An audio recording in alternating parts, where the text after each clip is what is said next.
dipermainkan oleh negara manapun. Maka Bung Karno mengajukan syarat. Dialog pun terjadi antara Bung Karno dan Khrushchev.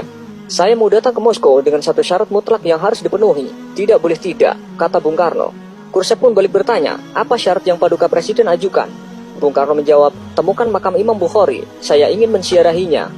Tentu saja Khrushchev yang komunis tulen pun sangat bingung. Siapa Imam Bukhari, pikirnya.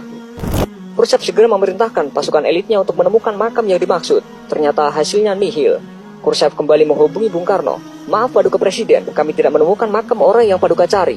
Apa Anda berkenan mengganti syarat Anda? Bung Karno pun tersenyum sinis. Kalau tidak ditemukan, ya sudah, saya urungkan niat untuk ke negara Anda. Mendengar pernyataan Bung Karno, sontak membuat kuping Khrushchev panas memerah. Kalimat singkat Bung Karno ini membuat Khrushchev kecewa. Khrushchev kembali memerintahkan orang nomor satunya untuk memecahkan masalah ini. Akhirnya, setelah melalui penelusuran yang teliti, serta mengumpulkan informasi dari orang-orang tua muslim di sekitar Samarkand, akhirnya makam imam besar kelahiran kota Bukhara tahun 810 Masehi itu ditemukan. Imam Bukhari yang memiliki jasa begitu besar bagi agama dan umat muslim itu dimakamkan di Samarkand pada tahun 870 Masehi. Makamnya ditemukan dalam kondisi rusak tak terawat, berada di ladang kapas yang jauh dari jangkauan masyarakat. Namun betapa kagetnya Soekarno ketika mendapatkan berita bahwa makam itu dalam kondisi yang tidak layak. Khrushchev pun meminta agar makam itu dibersihkan dan dipugar sebaik mungkin. Selesai renovasi, Khrushchev kembali menghubungi Bung Karno. Intinya, misi pencarian makam Imam Bukhari telah berhasil. Sambil tersenyum, Bung Karno mengatakan, baik, saya akan datang ke negara Anda.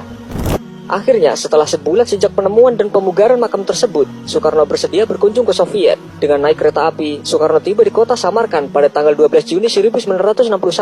Ribuan orang menyambut kehadirannya. Di sepanjang jalan, penduduk menyambutnya dengan meneriakkan nama Indonesia dan Soekarno sambil mengibarkan bendera merah putih.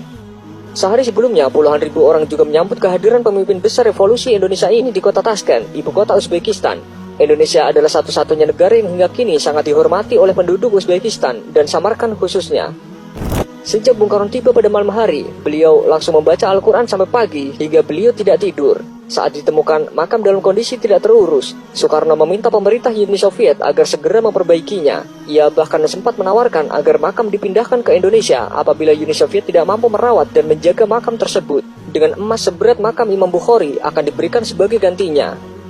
Versi lain yang berkembang di Uzbekistan menyebutkan berkat Soekarno, makam Imam Bukhari dipugar besar-besaran. Dulunya makam itu tidak terlihat kemegahannya, tetapi jelang ziarah Soekarno, makam dibersihkan dan direnovasi hingga tampak megah. Sejak saat itu, pihak Barat pun menilai kunjungan Soekarno ke Moskow tak hanya untuk urusan politik, melainkan juga ziarah. Dan hal ini juga menunjukkan kepada mata dunia bahwa Indonesia tidak bisa diatur.